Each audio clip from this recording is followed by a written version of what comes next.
시청자 여러분 안녕하십니까? 뉴스앤 이슈 시작합니다. 먼저 오늘의 주요 뉴스부터 보시겠습니다. 모두 8명의 사상자를 낸 대전 현대 프리미엄 아울렛 화재 원인을 밝히기 위해 경찰이 오전부터 현장 감식에 들어갔습니다. 정부는 사안의 중대성을 고려해 현대백화점 측에 대한 중대재해처벌법 적용을 검토하고 있습니다. 미국 연방준비제도의 고강도 긴축으로 인한 달러화의 초강세로 영국 파운드화가 역대 최저로 폭락하는 등 글로벌 금융시장이 요동치고 있습니다.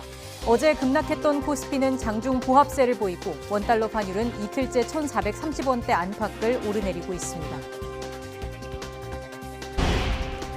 지난 순방 기간에 있었던 윤석열 대통령의 비속어 발언 논란에 대해 대통령실은 동맹 관계를 훼손하려 시도한 것이 본질이라고 강조했습니다.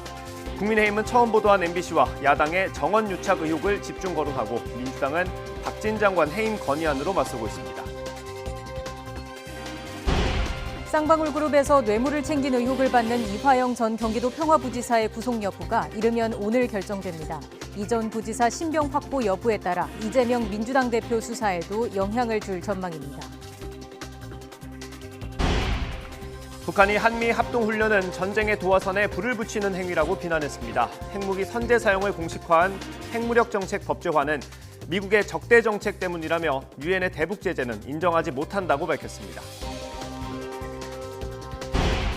소행성의 우주선을 충돌시켜 궤도를 바꾸는 인류 최초의 지구 방어 시험이 성공했습니다.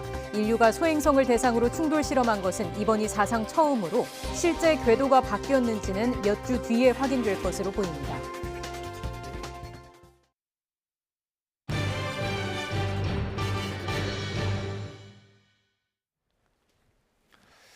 어제 대전 현대 프리미엄 아울렛 화재로 7명이 숨지고 1명이 크게 다쳤습니다. 화재 원인을 밝히기 위한 합동 감식이 진행되고 있습니다. 현장에 취재기자 나가 있습니다.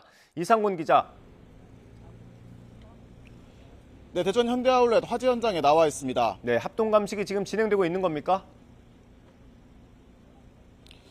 네, 조금 전에 경찰이 화재 현장을 둘러본 뒤 지하 주차장을 빠져나와 기자들에게 설명을 했습니다. 1차 합동 감식을 현재 진행하고 있는데 우선 1시간 정도 합동 감식이 진행됐습니다. 먼저 화재가 발생했던 것으로 추정되는 차량 주변을 먼저 살폈다고 설명했습니다.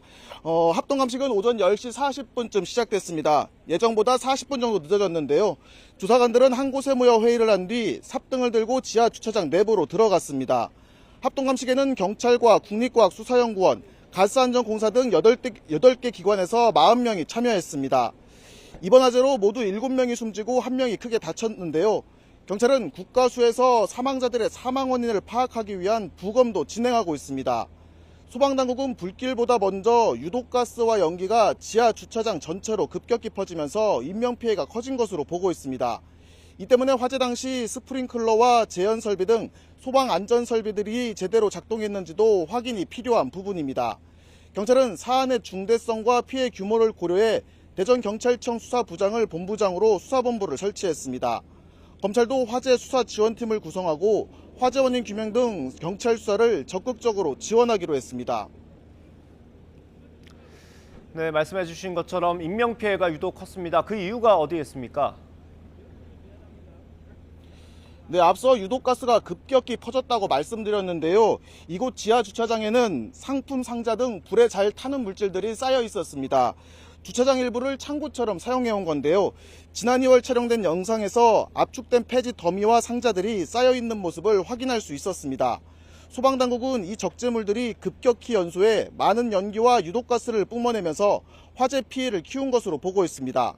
의류 등 인화성 물질이 타면서 화재 진압과 실종자 수색에 어려움을 겪었다는 설명입니다. 소방 설비들이 제대로 작동했는지도 따져봐야 할 부분입니다. 이곳 현대 프리미엄 아울렛 대전점은 3개월 전에 소방점검을 받았는데요. 점검 과정에서 유도등 일부가 켜지지 않거나 열 감지기가 제대로 작동하지 않는 등 24개 지적사항이 나온 거로 확인됐습니다. 현대 아울렛 측은 지적사항에 대해 조치를 모두 완료했다고 밝혔지만 소방당국은 장비들이 제대로 작동했는지 확인이 필요하다며 신중한 입장입니다. 고용노동부도 이번 사고와 관련해 중대재해처벌법 위반 여부를 조사하고 있습니다. 만약 작업 환경이나 업무상 사유 등 산업재해와의 연관성이 확인돼 중대재해처벌법 수사 대상이 되면 유통업계 첫 사례가 됩니다. 지금까지 대전 아울렛 화재 현장에서 YTN 이상곤입니다.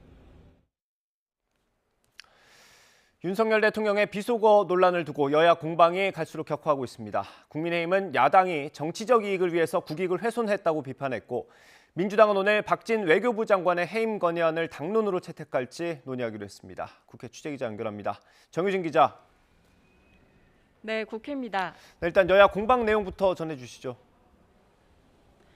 국민의힘은 연 이틀 최초 보도한 언론사와 더불어민주당의 대응을 문제 삼고 있습니다. 비속어 논란을 자막 조작 사건이라고 명명하고 MBC에 대해 정확하지 않은 내용의 자막을 사용해 편파 방송했다고 비판했습니다. 특히 언론에서 첫 보도가 되기도 전에 박홍근 민주당 원내대표가 공식 회의에서 논란이 된 발언을 언급했다며 정언유착 의혹도 제기했는데요. 아침 회의에서도 주호영 원내대표는 민주당의 악의적 프레임 씌우기에 철저히 대응하겠다고 강조했습니다. 들어보시죠. 해외 순방 자막 사건에서 보듯이 다수당인 더불어민주당은 정치적 이익을 얻기 위해서 국익 훼손도 서슴지 않은 모습을 보이고 있습니다. 사실관계에 맞지 않은 부당한 정치 공세, 또 악의적 프레임 씌우기에는 철저하게 대응하고 바로잡아 주시기를 바랍니다. 반면 민주당은 국민의힘이 제기한 정언유착 의혹을 전면 부인했습니다. 박홍근 민주당 원내대표는 오늘 아침 회의에서 SNS에 떠도는 내용을 확인하고 발언한 게 전부라면서 여당을 향해 후한무치, 역겹다는 표현까지 쓰며 강하게 비판했습니다. 들어보시죠. 이런 터무니없는 황당무계한 그런 주장들, 또 이것을 여과없이 보도한 기사를 보면서 고급진 말로, 포장된 말로는 후한무치이고 날 것으로 그대로 표현하면 역겨웠습니다. 민주당은 이런 주장이 계속되면 명예훼손 등 법적 책임을 묻겠다고도 선포했습니다. 이와 함께 민주당은 외교안보 라인 문책을 요구하며 오늘 낮 의원총회에서 박진 외교부 장관 해임 건의안의 당론 발의 여부를 논의할 예정입니다. 국무위원 해임 건의안은 국회 제적의원 3분의 1 이상 발의와 제적의원 과반의 동의로 가결할 수 있는 만큼 169석을 가진 민주당은 단독 처리가 가능합니다. 해임 건의안이 실제 제출될 경우 윤석열 정부 출범 이후 처음이자 20여 년 만의 사례가 됩니다. 물론 법적 구속력이 없고 해임 여부는 최종적으로 대통령이 판단하지만 정치적 의미도 크기 때문에 정부와 여당이 부담을 느낄 수밖에 없습니다. 민주당의 이런 움직임에 국민의힘은 외교활동에 지장이 생기고 국익을 해치는 행위라면서 김진표 국회의장에게 상정하지 말아달라고 요청하는 한편 민주당에도 냉정을 되찾고 자제해달라고 촉구했습니다. 네, 오늘 본회의도 예정돼 있죠. 어떤 안건들이 다뤄집니까? 오늘 오후 2시 본회의를 열어 운영위원장 선출 안건을 처리합니다. 보통 국회 운영위원장은 여당 대표가 맡기 때문에 국민의힘 주호영 원내대표가 자리에 오를 전망입니다. 오늘 본회의에는 강원특별자치도법 개정안도 상정됩니다. 어제 개정안이 법사위를 통과했는데 강원특별자치도의 발전 방안 등을 구체적으로 심의하기 위해 국무총리 소속 지원위원회를 설치하는 내용을 담고 있습니다. 또 오늘은 조규홍 보건복지부 장관 후보자의 인사청문회도 진행됩니다. 복지위 소속 의원들이 대통령 비속어 논란과 관련해 충돌해 정회하면서 아직 본격적인 청문회는 시작되지 않았는데요. 조 후보자의 보건복지 분야 전문성에 대한 검증과 함께 딸의 위장 전입 의혹, 조 후보자가 유럽 부흥개발은행 이사로 일할 당시 억대의 공무원 연금을 받은 점 등 도덕성 문제와 관련한 야당 의원들 추궁이 이어질 것으로 보입니다. 지금까지 국회에서 YTN 정유진입니다. 윤석열 대통령은 오늘 출근길 약식 회견 없이 정부 세종청사에서 국무회의를 주재했습니다. 인구 문제의 심각성을 지적하며 포퓰리즘이 아닌 과학에 기반한 실효성 있는 정책 추진을 강조했습니다. 윤 대통령은 지난 16년 동안 예산 280조 원을 쏟아부었지만 출산율은 0.75명으로 급락했다면서 대응 방향을 논의했습니다. 조금 전 국무회의 모두 발언 들어보겠습니다. 세종에서 개최하는 두 번째 국무회의입니다. 오늘 국무회의에서는 코로나로 어려움을 겪는 소상공인, 자영업자의 채무 부담을 완화하는 새 출발 기금 시행령을 의결합니다. 무너진 서민 경제 회복을 위해 정부는 가용 자원을 총동원해서 돕겠습니다. 아울러 정부위원회의 약 40% 가까이를 정비하는 법령안도 상정됩니다. 유명무실하거나 필요성에 대한 고민 없이 운영되는 식물위원회, 중복위원회를 과감하게 폐지하거나 통합함으로써 정부부터 허리띠를 졸라매겠습니다. 오늘 국무회의에서는 인구 문제를 심도 있게 다루고자 합니다. 지난 16년간 인구 문제 해결을 위해 280조 원의 예산을 쏟아부었지만 올해 2분기 출산율은 0.75명까지 급락했습니다. 출산율을 높이는 데만 초점을 맞추었던 기존 정책에 대한 철저한 반성을 시작으로 포퓰리즘이 아닌 과학과 데이터에 기반한 실효성 있는 정책 추진이 필요합니다. 아울러 저출산 고령사회위원회를 인구 감소와 100세 시대 해법을 찾는 컨트롤 타워 역할을 수행하도록 전면 개편할 예정입니다.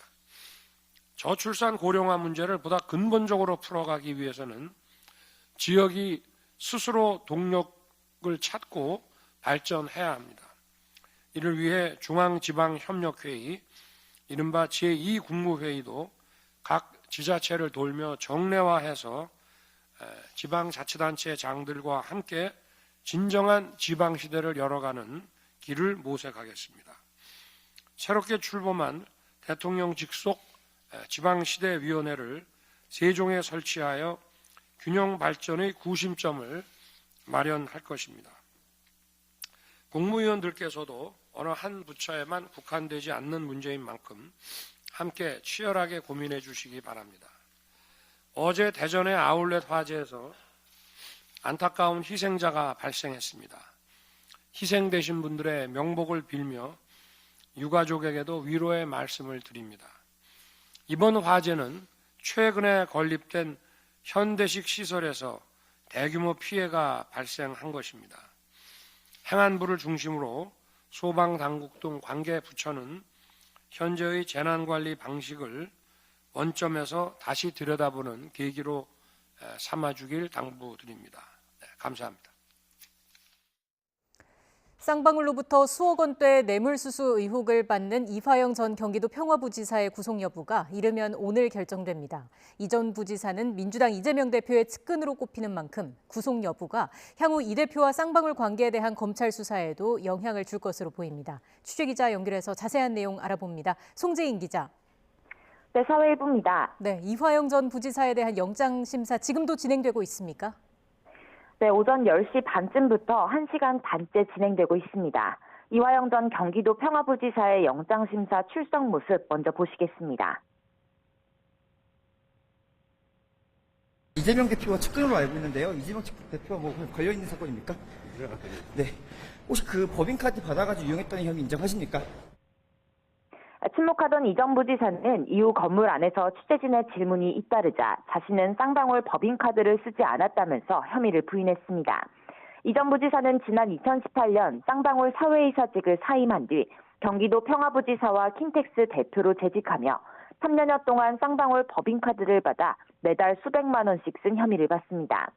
법인카드 등으로 받은 금품 4억여 원 가운데 검찰은 2억 5천여만 원을 공직 등에 있으면서 받은 뇌물로 규정했습니다.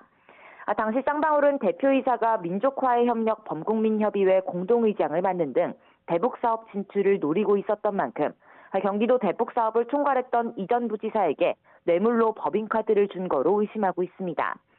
실제 쌍방울과 관계자들은 비슷한 시기 대북 테마주로 분류되면서 주가 상승세를 누리기도 했습니다. 이와 관련해 쌍방울이 과거 민간단체인 아태평화 교류협회 등을 통해 경기도 주간 대북 행사를 지원한 사실도 드러나면서 검찰이 대가성 여부 등을 들여다보고 있습니다. 네, 이 전 부지사의 구속 여부는 향후 수사에도 영향을 미치겠죠? 네, 이화영 전 부지사나 쌍방울에 대한 수사뿐 아니라 민주당 이재명 대표 관련 수사에도 영향을 미칠 걸로 보입니다. 이 대표가 선임했던 변호사들과 측근 일부가 과거 쌍방울과 관계사 사회이사를 지내는 등 쌍방울과 밀접한 관계가 있는 정황이 드러났는데요. 측근 가운데 한 명인 이화영 전 부지사가 쌍방울에서 뇌물을 받은 혐의로 구속된다면 이 대표와 쌍방울 간 관계나 유착 의혹에 대한 수사가 탄력을 받을 걸로 보입니다. 검찰은 이전 부지사의 신병을 확보할 경우 쌍방울을 매개로 이재명 대표의 변호사비 대납 의혹에 대한 수사까지 본격화할 걸로 전망됩니다. 반대로 이전 부지사의 영장이 기각되면 검찰은 이전 부지사는 물론이고 이 대표와 쌍방울 사이 관계까지 수사를 확대할 동력을 잃을 수도 있습니다.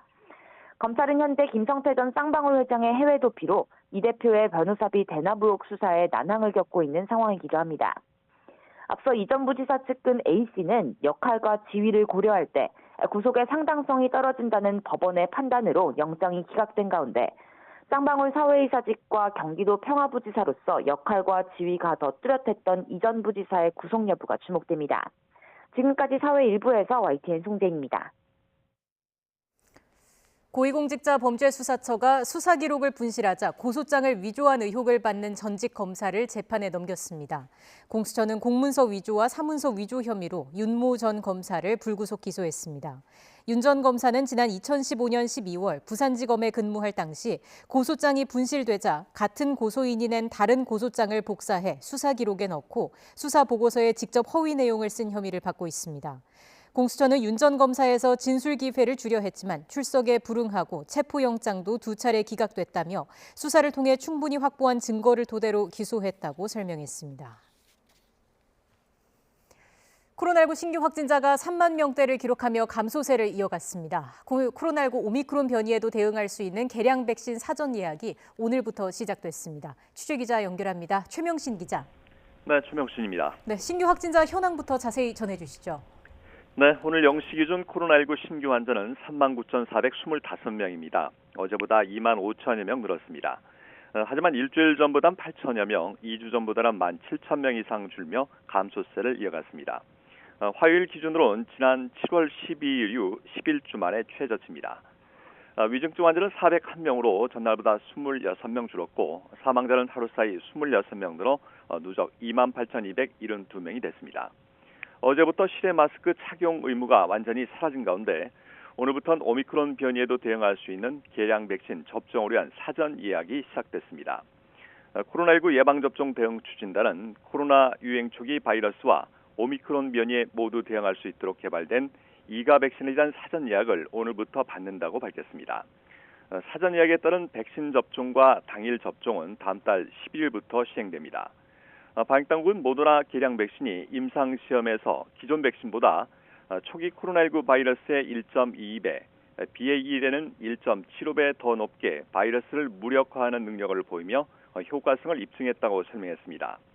또 현재 국내 우세 중인 BA5 변이에 대해서도 기존 백신과 비교해 1.69배 높게 바이러스를 무력화하는 능력을 보였다고 덧붙였습니다. 개량 백신 1, 2차 접종을 완료한 성인의 추가 접종 용도로만 가능한데요. 당국은 개량 백신 접종은 마지막 접종 4개 후 또는 코로나19에 확진된 날로부터 4개월 이후에 받을 것을 권고했습니다. 이번 개량 백신 접종은 60세 이상 고령층과 면역 저하자 등 고위험군이 1순위 접종 대상입니다. 백경란 질병관리청장은 겨울철 코로나19와 계절 독감이 동시에 유행하는 트윈데믹에 대비하기 위해선 고위험군의 추가 접종이 매우 중요하다고 강조했습니다. 지금까지 사회부에서 YTN 최명신입니다. 미국 연방준비제도의 고강도 긴축으로 인한 달러화의 초강세로 영국 파운드화가 역대 최저로 폭락하는 등 글로벌 금융시장이 요동치고 있습니다. 위안화와 엔화 역시 휘청거리면서 중국은 4년 만에, 일본은 24년 만에 외환시장에 개입해 총성 없는 각국의 환율 전쟁이 본격화됐습니다. 보도에 김상우 기자입니다. 트러스 신임 총리가 이끄는 영국 정부는 최근 50년 만에 최대 폭의 감세 정책을 통해 경제 성장을 유도하겠다는 포부를 밝혔습니다. 하지만 금융시장에선 국가 부채가 급증하고 물가 상승세가 더 심각해질 것이란 우려가 팽배하면서 파운드화 투매 현상이 벌어지고 있습니다. 파운드화의 미국 달러 대비 환율은 약 5% 떨어지며 한때 사상 최저인 1달러 수준으로 추락했습니다. 또 채권 시장도 요동치면서 5년 만기 국채 금리는 4.6%쯤으로 세계 금융 위기였던 2008년 9월 이후 최고를 기록했습니다. Sterling is allowed to soften even more. Well, that just enhances our inflationary problem. Even if the Bank of England does announce these interest rate hikes, well, there's no guarantee that it will be successful in stabilizing the pound. 유로화도 달러 강세와 우크라이나 전쟁 여파로 달러 대비 환율이 0.95달러쯤으로 20년 만에 최저치를 경신하는 등 영국 등 유럽의 금융시장이 요동치고 있습니다. 아시아의 양대 경제대국인 일본과 중국의 엔화와 위안화의 가치도 마찬가지입니다. 거침없는 달러화의 강세로 속절없이 추락하는 자국통화 방어를 위해 일본은 24년 만에, 중국은 4년 만에 외환시장에 개입했습니다. 각국이 총성 없는 환율 전쟁에 본격 나선 가운데 뉴욕 증시는 미 연준의 고강도 긴축 여파로 S&P 500 지수가 연중 최저치를 기록하는 등 3대 지수 모두 급락했습니다. 블룸버그 통신은 미 달러화의 초강세로 1997년처럼 아시아 금융위기 재현 우려가 커지고 있다고 보도했습니다. 특히 한국의 원화가 필리핀의 페소화와 더불어 아시아 각국 통화 중 가장 취약한 통화라고 지적했습니다. YTN 김상호입니다. 경제협력개발기구 OECD도 내년 세계 경제 성장률을 낮춰잡으며 경기 침체 경고음을 냈습니다. 국제통화기금 IMF에 이어 내년 세계 경제 주름살이 더 깊어질 것으로 내다봤습니다. 이종수 기자입니다. OECD가 내년 세계 경제 성장률을 지난 6월 전망치 2.8%에서 2.2%로 0.6%포인트나 낮췄습니다. 러시아의 불법적인 우크라이나 침공으로 올해 세계 경제가 탄력을 잃었다면서 전쟁의 대가를 치르고 있다고 진단했습니다. Energy and food markets have been severely disrupted and confidence declined sharply. The world is paying a very heavy price for Russia's war of aggression against Ukraine. 유럽 중앙은행 총재는 석 달 전보다 1.3%포인트나 낮춰 0.3%로 잡은 OECD의 내년 유로존 성장률 전망치에 수긍했습니다. The economic consequences for the euro area have continued to unfold since we last met in June, and the outlook is darkening.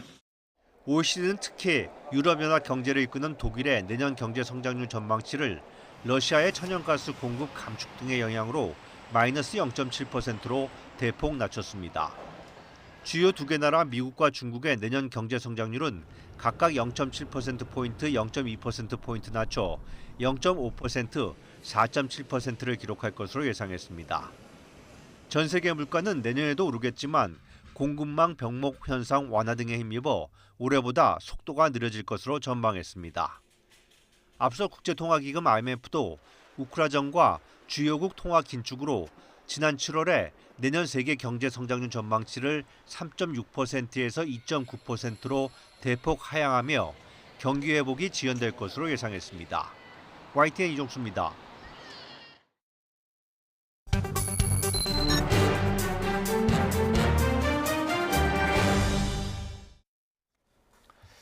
원달러 환율이 연일 고공행진하고 있습니다. 달러가 워낙 강세여서 킹달러라는 말까지 등장했습니다. 이런 상황에 가슴 졸이는 분들 한둘이 아닐 겁니다. 지금 미국에서 공부하고 있는 유학생 연결해서 어떤 상황인지 자세히 들어보겠습니다. 강현아 씨 나와 계시죠?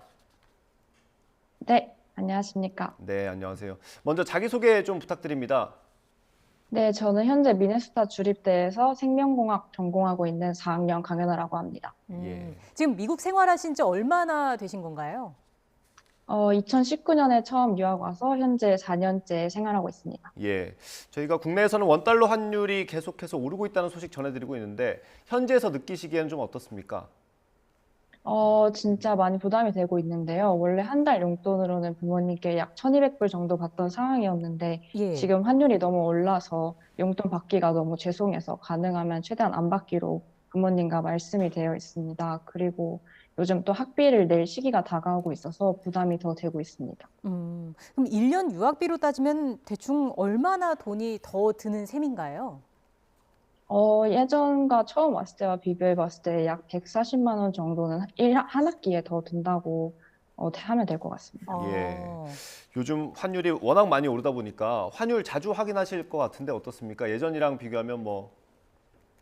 네, 맞습니다. 옛날에는 별로 확인을 안 했는데 요즘은 정말 친구들과 다 함께 모여서 환율을 확인하는 게 일상이 된 것 같습니다. 가장 많이 부담되는 게 아마도 월세랑 학비일 것 같은데 먼저 월세 부담도 클 것 같아요. 어떻습니까?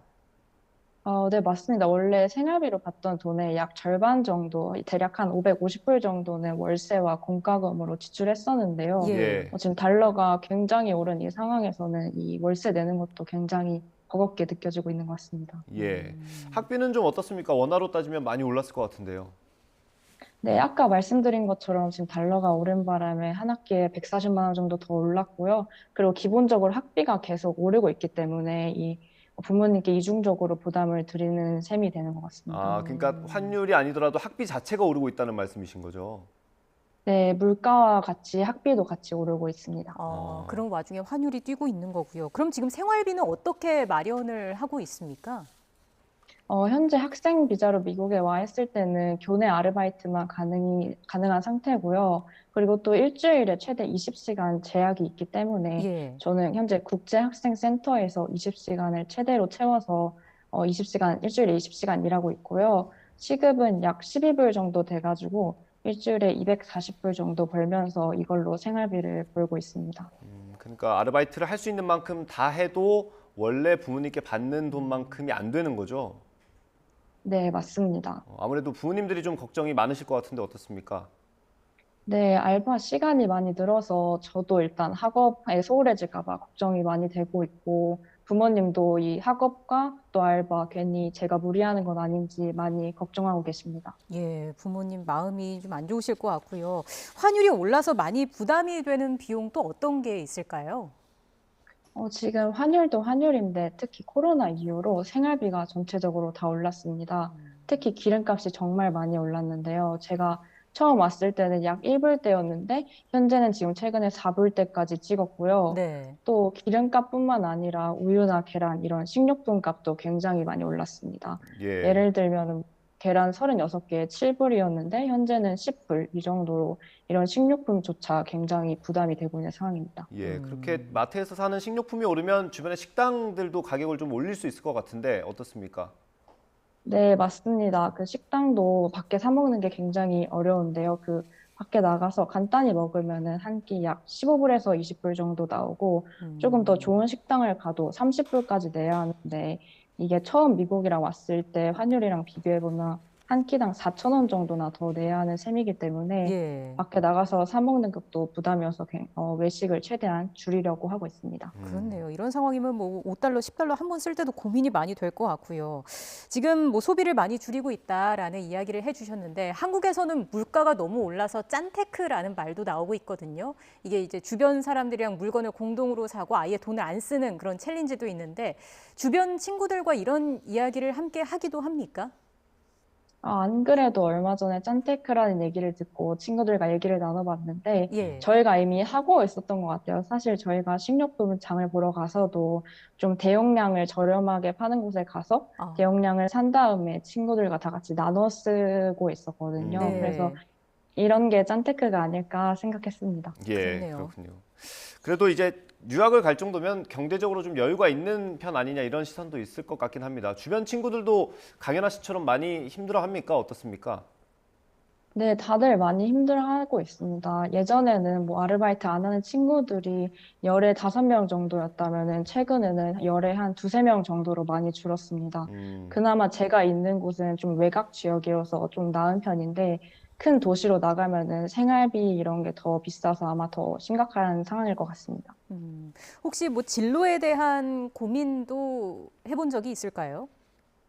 네, 지금 환율이 계속 오르고만 있는 상황이기 때문에 더 고민이 되는 것 같은데요. 제가 지금 4학년이라서 1년 안에 공부는 끝날 것 같은데 대학원 진학을 생각해 봤지만 지금 환율이나 물가가 계속 오르고 있는 상황에 좀 부담이 돼서 고민을 안 할 수가 없는 것 같습니다. 혹시 주변에 학업을 좀 접고 다시 한국으로 돌아가거나 그런 친구가 있을까요? 그런 친구가 다시 한번 말하자면 저희는 외곽 지역이라서 여기는 많이 없지만 좀 큰 도시 뉴욕이나 이런 데 가면 아마 많이 있다고 들었습니다. 아, 그렇군요. 마지막으로 방송 보시는 만약에 부모님께서 방송을 보신다면 좀 걱정을 많이 하실 것 같아요. 마지막으로 하시고 싶은 말씀 있으면 마지막으로 전해주시면 좋을 것 같습니다. 달러가 지금 치솟고 있어서 저도 많이 부담이 되고 부모님께도 많이 부담을 드리고 있는 것 같은데 빨리 원화 가치가 떨어져서 저도 좀 덜 힘들고 부모님께도 부담을 덜 드렸으면 좋겠습니다. 네, 알겠습니다. 빨리 상황이 좀 나아졌으면 좋겠습니다. 지금까지 미국에서 공부하고 있는 강현아 씨와 이야기 나눴습니다. 오늘 이야기 잘 들었습니다. 네, 감사합니다. 네, 고맙습니다.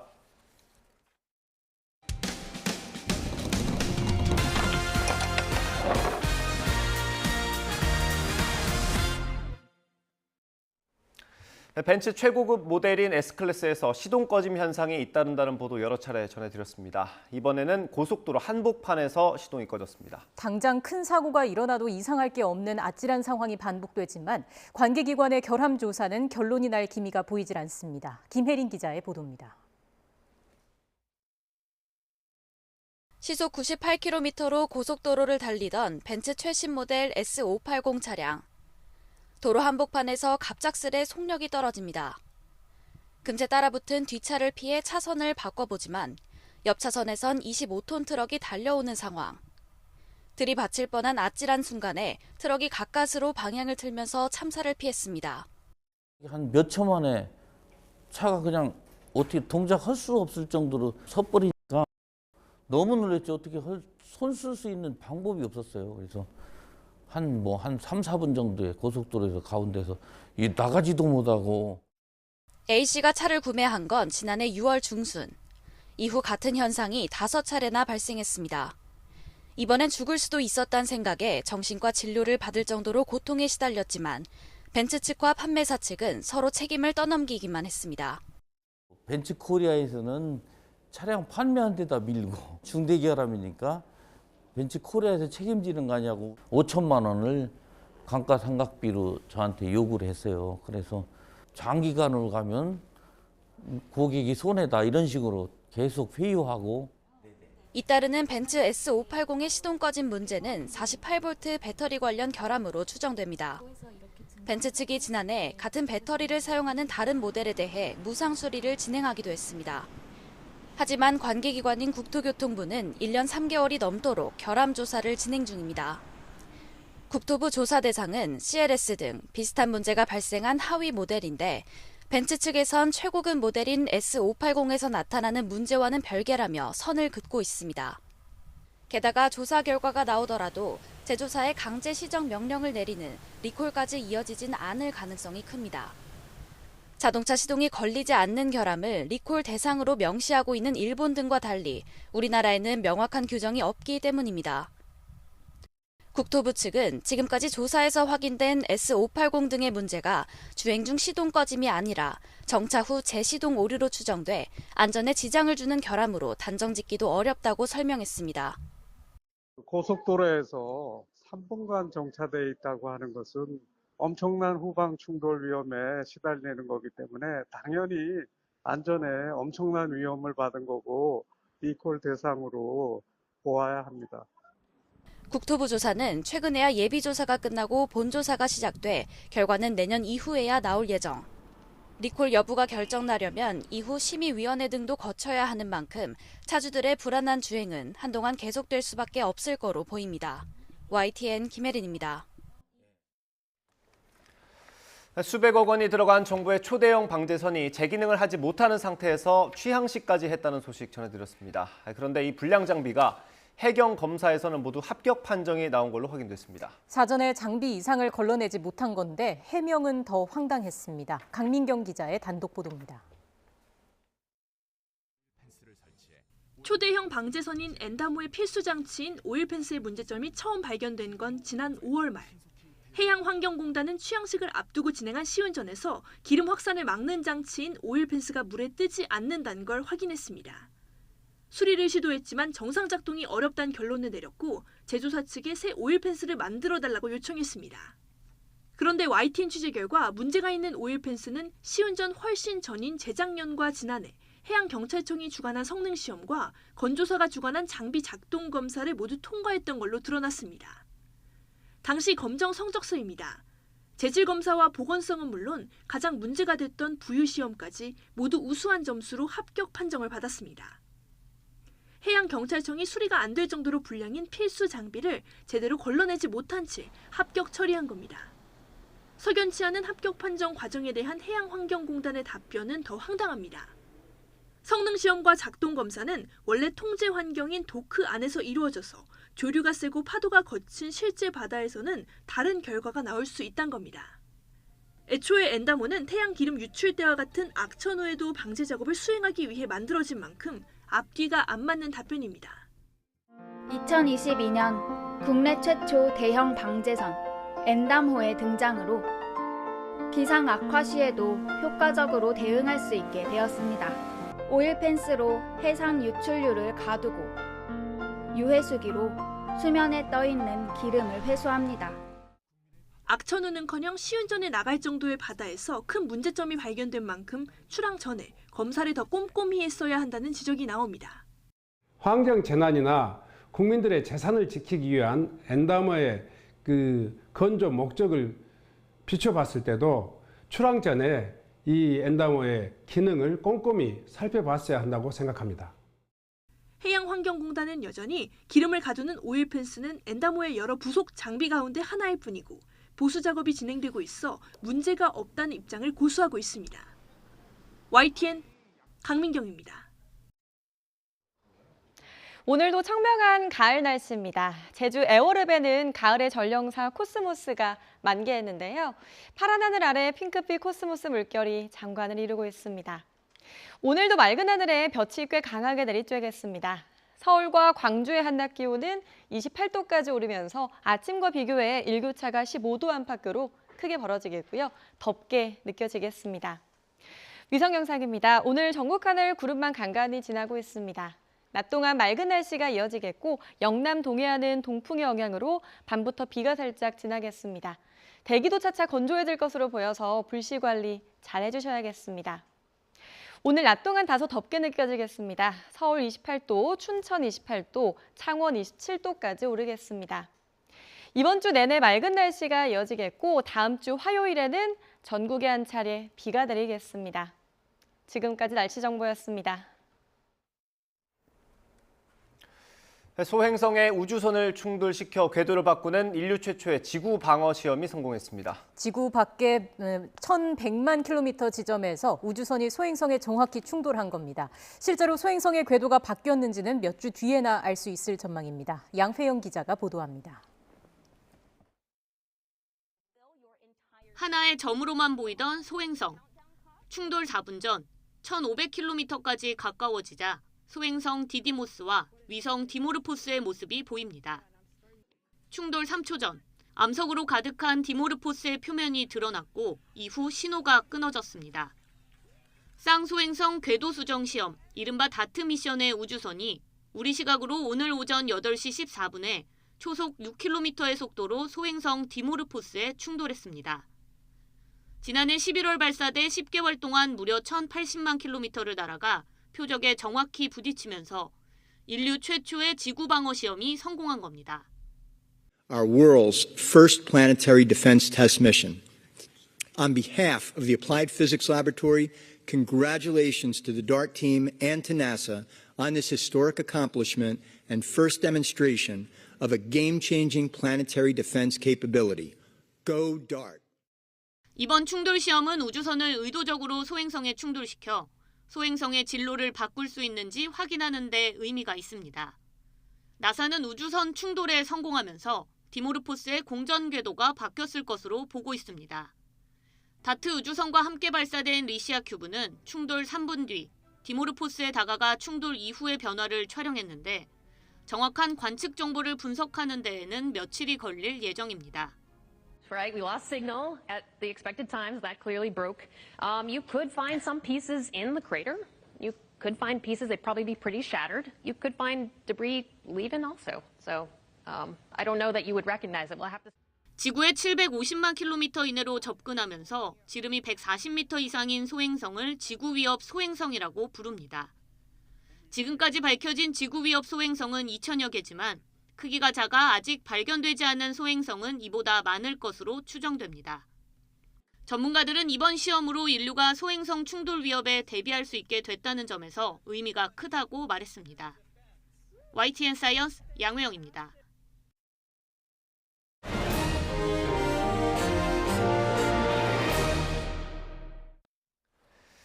윤석열 대통령의 해외 순방 이후 여야 공방이 더 극한으로 치닫고 있습니다. 정기국회에서 다룰 민생 현안도 많은 만큼 협치도 중요한 상황입니다. 여야 의원 두 분과 함께 각 당의 입장 자세히 들어보겠습니다. 성일종 국민의힘 정책위의장, 전재수 더불어민주당 의원 두 분 나오셨습니다. 어서 오십시오. 네, 안녕하십니까. 저희가 방송 전에 조금 예열을 했고요. 저희가 입법 관련된 얘기 하나 먼저 해보고 다음 주에 넘어가겠습니다. 양곡관리법이 지금 국회에서 논의가 되고 있는데 민주당이 주도로 진행을 하고 있어요. 이 법안 내용 설명을 좀 먼저 해주시겠습니까? 이번에 그 쌀값이 대폭락을 했습니다. 대폭락을 했습니다. 네.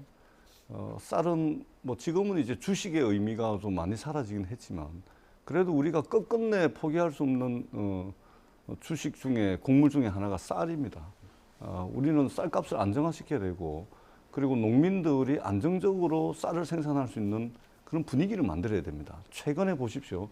러시아하고 우크라이나가 전쟁을 해버리니까 인도가 가장 많은 밀을 수출하고 있는 인도가 수출을 금지해버렸습니다. 이게 곡물을 러시아 우크라이나 전쟁뿐만이 아니고 기후 변화 때문에 곡물 생산이 막 들쑥날쑥하다 보니까 이 곡물을 정치화하고 곡물을 무기화하는 이런 경향들이 굉장히 강화되어 왔습니다. 네. 최근 몇 년 사이에. 그러면 우리가 뭐 다른 식탁에 이 뭐 이제 식자재야 뭐 수입한다 손 치더라도 쌀만큼 지켜야 되거든요. 네. 근데 쌀값이 대폭적으로 폭락을 했습니다. 근데 이게 앞으로 반복적으로 일어날 가능성이 많기 때문에 농민들이 안정적으로 농사를 짓 때 시장에서 쌀값이 폭락할 조짐이 보이면 국가가 자동으로 개입을 해서 쌀값 시장을 조정을 할 수 있도록 그래서 양곡관리법을 반드시 개정을 해가지고 폭락을 한다거나 이럴 때는 정부가 무조건 개입해서 쌀값을 안정화시키고 우리 농민들을 보호하기 위한 그러한 조치라는 말씀을 드리겠습니다. 예. 근데 지금 국민의힘이 제동을 건 상황이란 말이에요. 성의원 자세히 설명을 해주시죠.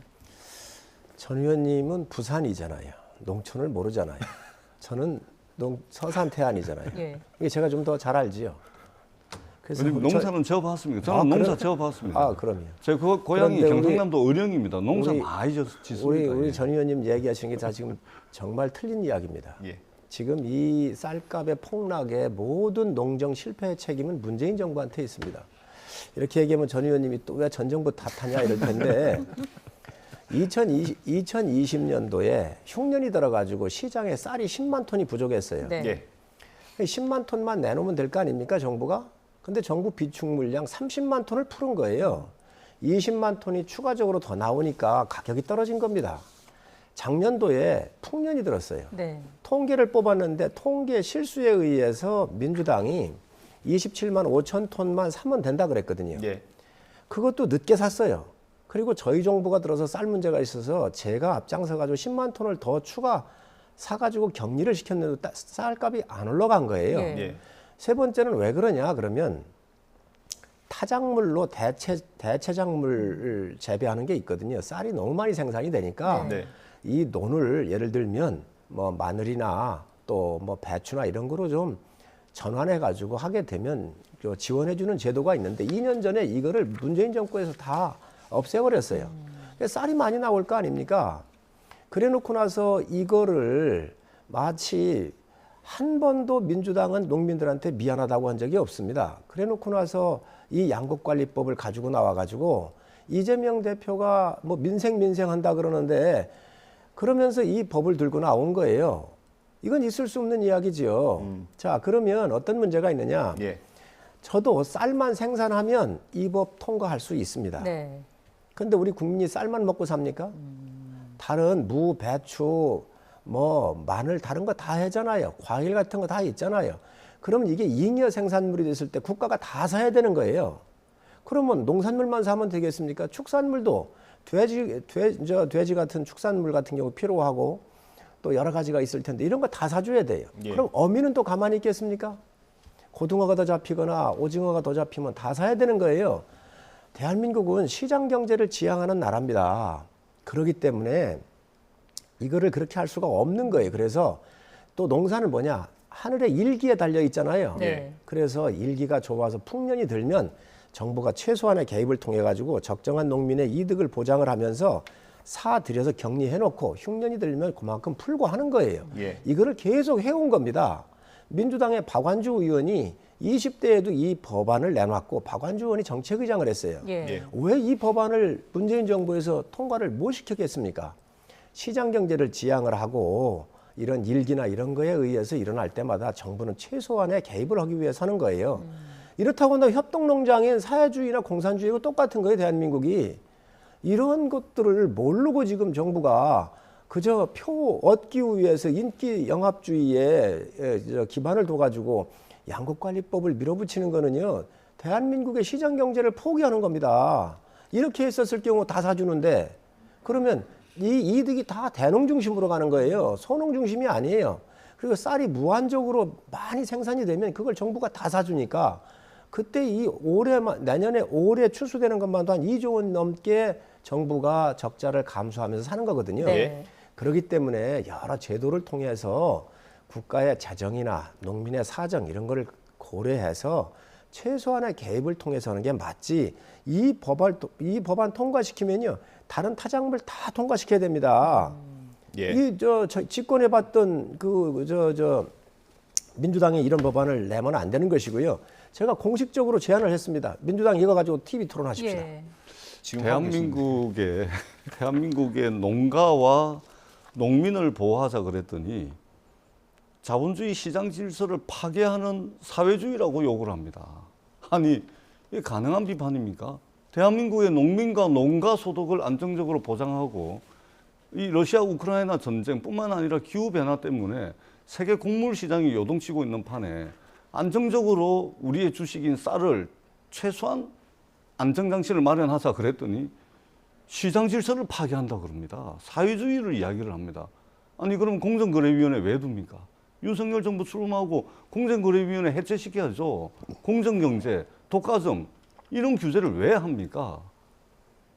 그러니까 저는 국민의힘의 비판이 너무 과도하고 너무 이념적이에요. 제대로 현실을 못 보고 있다 이 말씀을 드리고요. 네. 또 하나는 남탓 좀 그만하십시오. 요 말씀 제가 요 한 말씀으로 그냥 끝나고요. 지금 있잖아요. 이렇게 정부가 개입을 해가지고 남는 쌀 다 사주게 되면 국민의힘에서는 그러면은 과잉 생산될 거다. 그럼 과잉 생산될 때마다 국민 세금을 들여가지고 쌀을 다 사줄 거냐 이런 비판이거든요. 이게 이제 시장 질서에 어긋난다는 이야기거든요. 근데 보세요. 제가 데이터를 좀 가지고 왔습니다. 네. 지난 20년 동안 우리 정부가 농촌과 농부를 보호하기 위해 가지고 각종 정책을 해왔는데 지난 2001년도에 농가가 135만 호였습니다. 농사 짓는 농가가. 2001년도에 이 135만 호에서 2021년도 103만 호로 줍니다. 네. 이 32만 호가 지난 20년 동안 농사 짓는 가구 수가 줄어버립니다. 뿐만 아니고 이 쌀 재배 면적도 있잖아요. 2001년도에 108만 헥타르에서 2021년도에 73만 헥타르로 이 35만 헥타르가 줄어버립니다. 쌀 재배 면적이. 그러니까 기본적으로 정부가 개입해가지고 쌀값이 불안정해가지고 정부가 개입하더라도 농가 쌀 재배 면적도 줄었죠. 그다음에 농가 수도 줄고 있죠. 그렇기 때문에 감당 못할 수준으로 과잉 생산이 이루어질 가능성이 전혀 없다. 이 말씀을 드리고 정부가 매번 사주게 되면은 농부들이 쌀 농사 짓는 농부들이 많아져가지고 쌀값이 더 떨어질 거라고 말씀을 하시는데 이것도 데이터로 보면 안 그렇습니다. 예를 들면 2018년도 수확기에 80kg짜리 산지 쌀값이 19만 3,500원이었거든요. 그런데 이게 2017년도에 15만 3천 원에서 2018년도에 19만 3천 원으로 올랐습니다. 그런데 이렇게 쌀값이 올랐는데 쌀 재배 면적을 보게 되면 오히려 2019년도 쌀 재배 면적이 72만 9천 헥타에서 2018년도 73만 7,600 헥타르에서 72만 9,800 헥타르로 줄거든요. 이건 뭐냐면 쌀값이 올랐는데도 쌀 재배 면적이 줄었습니다. 그러니까 구체적인 데이터를 가지고 이야기를 하면 금방 답이 나오는데 마치 농민과 농가 소득 쌀값 안정하자고 하는 것이 시장 질서를 무너뜨리는 거다. 이렇게 관념적으로 접근을 하니까 답이 안 나오는 거예요. 구체적인 데이터를 제가 지금 말씀드렸지 않습니까? 그렇기 때문에 이렇게 가야 된다. 이 구체적인 데이터를 얘기를 하시는데 쌀 재배 면적이 줄고 하는 것은 대체 작물로 전환을 했었기 때문에 그런 거예요. 이걸 다시 또 없애버렸잖아요. 그러니까 면적이 또 늘어나겠지요. 쌀 소비는 밀가루 소비는 많은데 쌀 소비가 굉장히 줄고 있는 것은 국민들이 다 알지 않습니까? 지금 기후변화 시대에 왜 쌀에 대해서 우리가 고민을 안 하겠어요? 충분히 생산되고 있습니다. 네. 남아서 문제입니다. 지금 이 보관료만도 1년이 몇 조씩 날아가는데 우리가 적정한 규모로 하고 정부가 최소한의 개입을 통해서 국민들이 안정된 가격으로 쌀 소비를 해주시고 농민들한테 적정한 금액을 제공하면 되는 것입니다. 근데 지금 이 이념적 얘기를 하시는데 지금 쌀만 전량 초과 생산분에 대해서 국가가 사자고 하는 게 이념적인 거예요. 그러면 전 의원님 아까 제가 말씀드렸는데 수산물이 초과 생산이 되거나 축산물 다 이런 것들 초과 생산이 될 때 다 정부가 사주실 겁니까? 다 사실 자, 않습니다. 왜 그러냐면 형평성의 문제가 있는 거예요. 쌀 농가는 중요하고 마늘 생산 농가, 생산 농가, 어민들은 중요하지 않습니까? 똑같은 거예요. 국가는 균형을 잡아야지 그렇게 어느 한쪽으로 이렇게 쏠려서는 안 된다는 거예요. 이 쌀값은 분명히 저희가 해결합니다. 45만 톤 다 구매하고 옛날에 지금 남아있는 구곡, 작년도에 생산된 구곡도 다 격리를 해서 안정화시킬 거예요. 그건 걱정 안 하셔도 돼요. 그런 국가 역할을 하면 되는 것이지 이걸 법안으로 통과시켜 놨었을 때 어떻게 되겠습니까? 아까도 말씀드렸지만 민주당이 집권 시에 정책의장이 낸 입법도 통과를 안 했습니다. 19대 때도 안 했습니다. 왜 못했겠어요? 그래서 그런 것들을 이렇게 균형 있게 보셔야 되고 특히 민주당은 집권했던 세력입니다. 집권 경험이 있습니다. 그런데 이걸 가지고 지금 현재 7대 법안이라 그러면서 이거는 완전히 있을 수 없는 법안이고요. 방탄법 중에 하나입니다. 이거는. 이게 농민들이 논을 다 뒤집어 엎고 쌀값이 폭락을 하고 난 뒤에야 책임을 지겠답니다. 아니 버스 지나가고 난 뒤에 손들면 뭐합니까? 버스 돌아옵니까? 이미 얼마나 많은 농민들이 힘들고 이 아들, 딸 키우는 그런 정성으로 쌀을 키웠는데 쌀을 농사를 지었는데 다 뒤집어 엎고 쌀값 완전히 폭락하고 난 뒤에 사실은 지금 45만 톤을 시장 격리를 합니다. 애초에는 빨리 대책을 세웠으면 1천억 원이 없으면 해결될 거를 지금 45만 톤 시장 격리하면서 국민 혈세 1조 원을 들입니다. 1,000억 원으로 해결할 거를 1조 원을 들여가지고 쌀값을 안정시키겠다고 이야기합니다. 논 다 뒤집어 엎어놨는데 쌀값 폭락을 했는데 국민 세금 1,000억이면 될 걸 가지고 1조 원을 늦게 대책을 마련해가지고 이래 합니다. 그러고 난 뒤에 우리한테 맡겨달라. 아니 뭘 맡깁니까? 정권을 왜 가져갔습니까? 이런 식으로 할 거면. 남 탓이나 하고 대통령이 해외 순방 다니면서 욕이나 하고 다니면서 국익을 훼손하면서 정권을 왜 가져갔죠?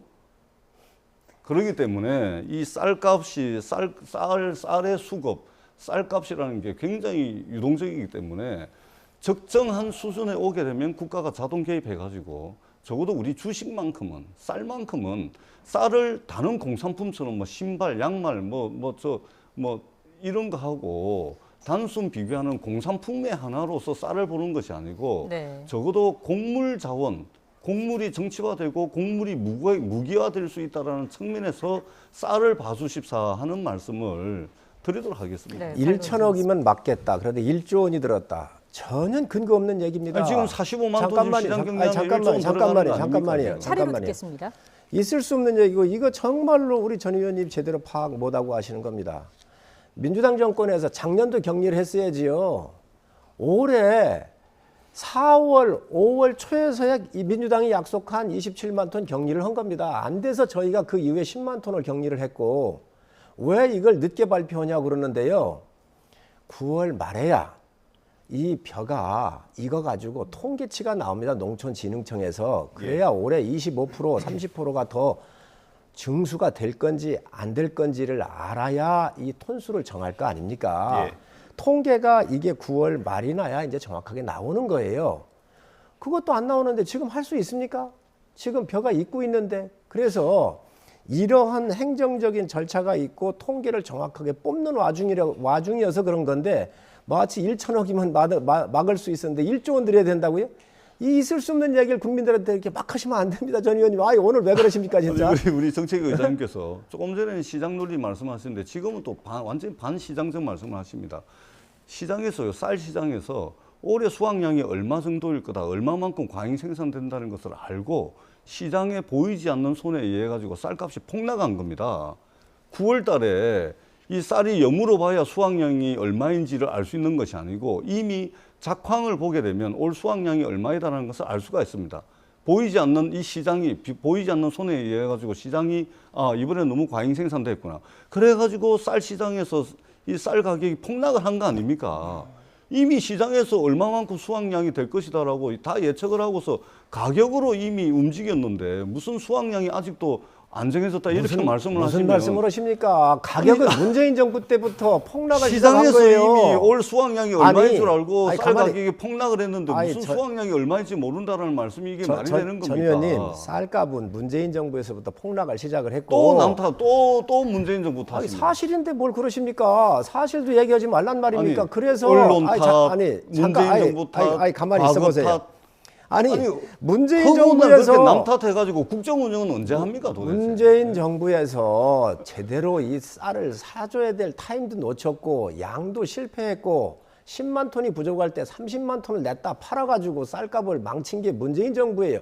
그게 여기까지 온 겁니다. 그리고 통계치는 9월 말이 이제 나와요. 이제 곧 9월 말이 돼서 나와야 이거에 대해서 추가 격리를 할 수 있는 것이죠. 그래서 잠정적으로 해서 45만 톤 역대 최대 규모로 하기로 한 거예요. 네. 그런데 이거를 다 왜 전 정권 탓하냐고 그러는데 전 정권이 지뢰매설한 거 지금 현재 정리하기도 우리가 급급한데 폭탄 처리를 저희가 하고 있는 거 아닙니까? 고마워해야지 지금 무슨 얘기라고 하세요 지금. 존경하는 의장님, 그러면 이번에 저희들 양보해서 우리 진짜 농가와 농민들을 위해서 양곡관리법 합의 처리합시다. 네. 그리고 국가 겨냥했던 세력으로서 잘 돌아보세요. 그러니까 최소한의 개입을 하든 최대한의 개입을 하든 그것은 시행령을 통해 가지고 적정하게 전문가들 의견 물어서 하면 되는 거지 않습니까? 네. 이번에 어떻게 시행령으로 합니까? 양곡법에 대해서 양곡에 대해서 2년 생산물 사준다고는 법을 만들어 놓고 어떻게 시행령으로 가요? 알겠습니다. 지금 성 의원님께서 앞서서 제안하신 TV 토론이 거의 지금 진행이 되고 있는 느낌이고요.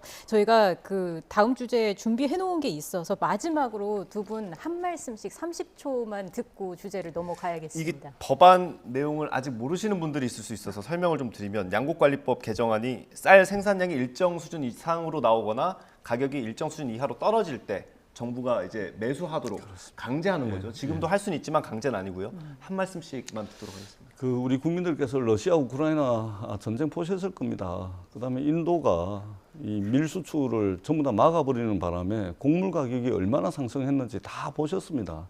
물가가 치솟고 있습니다. 곡물이 정치화되고 곡물이 무기화되어 가고 있는 이런 상황들이 많이 벌어지고 있습니다. 또 쌀값이 생산량에 따라서 쌀값이 들쑥날쑥하면서 우리 농가와 농민 소득에 굉장한 부담이 되고 있습니다. 그렇기 때문에 정부가 최소한의 개입이든 최대한의 개입이든 개입을 해서 농민들을 보호하고 농가를 보호할 수 있는 그러한 가장 최소한의 조치, 예측 가능한, 예상 가능한 이런 조치를 반드시 취해야 되고 그것이 바로 이번 정기국회에서 양곡관리법을 처리하는 거라고 생각을 합니다. 네. 여당과 지혜를 모아 나가도록 하겠습니다. 네, 성 의원님. 하나의 법은 대한민국의 미래에 엄청난 영향을 끼칩니다. 그래서 국가에 부담이 되지 않고 국민한테 짐이 안 되는 좋은 법을 만들어야 합니다. 이 법을 쌀만 저희가 생산하고 쌀만 먹는다고 그러면 민주당이 내놓은 법 얼마든지 좋습니다. 지금 기후변화 얘기를 하고 우크라이나 밀 수출을 갖다가 금지하는 이런 이야기 하는데 이거하고는 본질적으로 전혀 관련이 없는 이야기입니다. 그리고 이 부분은 민주당이 다 망쳐놓은 농정에 대해서 저희가 폭탄 처리하는 겁니다. 그래서 정말 앞으로 45만 톤 정도를 저희가 격리를 하게 되면 쌀값 안정을 아마 우리 농민들께서 걱정 안 하셔도 되고요. 시장에 맞게 꼭 필요한 곳엔 국가가 개입을 해서 늘 농민들 어려움이 없도록 하겠다는 말씀을 드립니다. 네, 알겠습니다. 여기서 마무리를 하고요. 주제 넘어가겠습니다. 순방 논란 좀 짚어볼 텐데요. 어제 윤 대통령이 출근길 약식회견에서 순방 중에 벌어진 발언에 관련한 입장을 밝혔습니다. 야당은 대통령의 구체적인 입장 표명과 사과가 빠졌다 이렇게 강하게 비판했는데요. 관련해 대통령실 이재명 부대변인의 발언을 함께 듣고 돌아오겠습니다. 만약에 비속어가 이 논란의 본질이라면 대통령이 뭐 유감 표명이든 그 이상이든 주저할 이유도 없고 주저해서도 안 됩니다. 본질은 비속어 논란이라면 그렇다는 겁니다. 그런데 저희가 문제제기란 건 저희가 이것의 심각성을 갖고 있는 건 비속어 논란이 아닙니다. 대통령이 하지도 않은 발언을 그리고 있지도 않은 발언을 그리고 거기는 순방 외교의 현장이었습니다. 그야말로 국익을 위해서 대통령이 할 수 있는 모든 것들을 하는 그런 자리였습니다. 그런 자리에서 우리의 최우방 동맹국을 표명하는 듯한 발언을 했다라고 기정사실화되는 것. 이것이 문제의 본질이라고 저는 생각하는 겁니다. 네, 전 의원님 어떻게 들으셨습니까? 지금 본질을 놓고 여야 의견이 엇갈리고 본질은 하나죠. 본질은 대통령이 엄중한 국제 외교 무대에서 욕을 한 겁니다. 이게 본질이지 않습니까? 자, 들어보십시오. 우리 윤석열 대통령께서 그 엄중한 외교 무대에서 이렇게 말씀을 하셨다고 한번 들어보십시오. 국회에서 승인을 안 해주면 우리 바이든 대통령께서 난처해지시면 어떡하지? 이렇게 말씀하셨다면 어떻겠습니까? 어떻죠? 아무 문제 없지 않습니까? 근데 여기에 이 땡땡과 쪽팔려서가 들어간 겁니다. 이 땡땡과 쪽팔려서가 들어가니까 거기에 바이든이냐 아니면은 날리면이냐 이게 문제가 되는 겁니다. 예. 왜 대한민국의 대통령께서 대한민국의 대통령은 해외 나가시면 국익을 대변하는 분으로서 국익의 옹호자, 국익의 수호자로서 말하자면 집권 여당 주장대로 총성 없는 전쟁을 치르고 있습니다. 그런 총성 없는 전장에서 왜 욕을 합니까? 욕을. 저희들도 욕 잘 안 합니다. 그러니까 욕을 한 것이 본질이죠. 거기서 이 땡땡과 쪽팔리면을 빼보세요. 빼버리면 거기에 바이든이 들어가든 미국 국회가 들어가든 난리면이 들어가든 아무 문제가 없는 거예요. 왜 우리 대통령에게 품격 있는 언어를 쓰라고 저희들이 요구하는 것이 아닙니다. 국익의 옹호자, 국익의 대변자, 국익의 수호자께서 왜 욕을 하고 다니면서 이 난리를 치냐 말입니다. 그리고 이 세상 천지에 존재하는 모든 사람들이 결점이 하나도 없는 실수 하나도 하지 않는 완전 무오류의 존재입니까? 그렇지 않죠. 실수하죠. 대통령도 마찬가지입니다. 네. 자, 제가 좀 실수했습니다, 여러분. 외교 무대가 그렇게 경험이 적어서 이 또 다자회담을 하다 보면 이게 긴장이 돼가지고 그렇게 혼자 이야기를 했습니다. 다음부터 그러지 않겠습니다. 미안합니다, 국민 여러분. 이렇게 유감 표명하면 그러면 끝나는 겁니다. 그렇게 말씀하시는 대통령을 A부터 Z까지 뭘 잘못했는지 상세하게 설명하시오. 이렇게 야당이 요구하겠습니까? 이렇게 언론과 국민들이 요구하겠습니까? 그렇지 않잖아요. 근데 왜 그 간단한 굉장히 이 문제를 해결하는 쉬운 길이 있음에도 불구하고 정해진 길이 있음에도 불구하고 굳이 어려운 길을 선택해서 진상조사한다 그러고 아니 욕을 한 사람이 진상조사한다 그러면 본인이 입을 조사를 해야죠. 왜 그걸 언론 탓을 합니까? 저는 남 탓하는 정권에 개선책이 있을 수가 없습니다. 자기 탓을 해야 됩니다. 왜 욕을 합니까? 욕하면서 대한민국의 국익을 훼손하고 다니는 그런 대통령 안 됐으면 좋겠다 말씀을 드리고 10월 달에 G20 회의가 있습니다. 저는 야당과 언론의 지적을 공격으로 받아들이지 마십시오. 절차와 과정을 점검하고 시스템을 챙겨서 곧 10월 달에 있을 G20 정상회의에서는 이런 일이 두 번 다시 벌어지지 않기를 강력하게 집권 여당에게 촉구를 합니다. 네.